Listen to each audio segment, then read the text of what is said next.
की कंसिस्टेंसी। आप अगर दिन में कई बार हमसे सवाल पूछते हैं कि आप कितने घंटे पढ़ाई करते हैं, तो देखिए घंटे मैटर नहीं करते।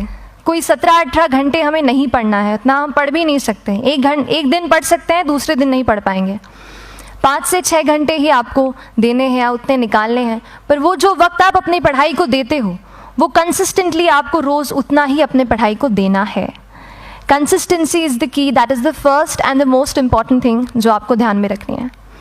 दूसरी चीज़ इस एग्ज़ाम में मुझे लगता है इक्वली इम्पॉर्टेंट है, क्योंकि ये जर्नी लंबी होती है। जैसे एग्ज़ाम ही 1 साल तक चलती है, आप प्रीलिम्स देते हैं, फिर आप मेंस देते हैं, आप इंटरव्यू में जाते हैं पर्सनालिटी टेस्ट के लिए, तो एग्ज़ाम 1 साल तक खुद चलती है।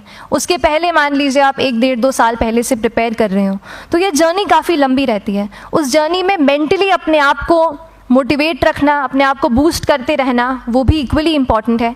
और इसीलिए अपने आप पर भरोसा बेहद ज़रूरी है। You need to have a faith in your self कि अगर आपने इसमें कदम रखा है, अगर आपने सोचा है कि आप सिविल सर्विस एग्ज़ाम देना चाहते हैं और देंगे, तो आपको ये ठान के उसमें जाना है कि हाँ मैं ये कर सकता या कर सकती हूँ। ये एक अपना मोटिवेशन, अपने साथ एक फेथ, बिलीफ अपने ऊपर आपको हमेशा रखना है।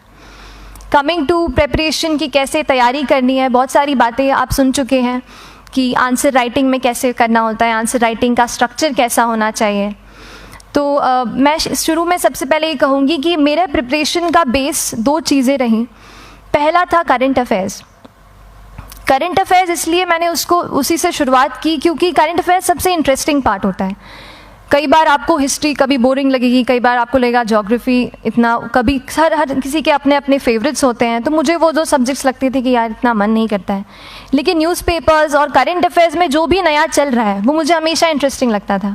इंटरनेशनल रिलेशंस में क्या हो रहा है, क्या सोशल रियलिटीज़ हैं, कहाँ क्या हुआ, उसका क्या इम्पैक्ट पड़ेगा एडमिनिस्ट्रेशन पे और हमारी कंट्री पे, तो उसको आप अपना एक बेस बना सकते हो।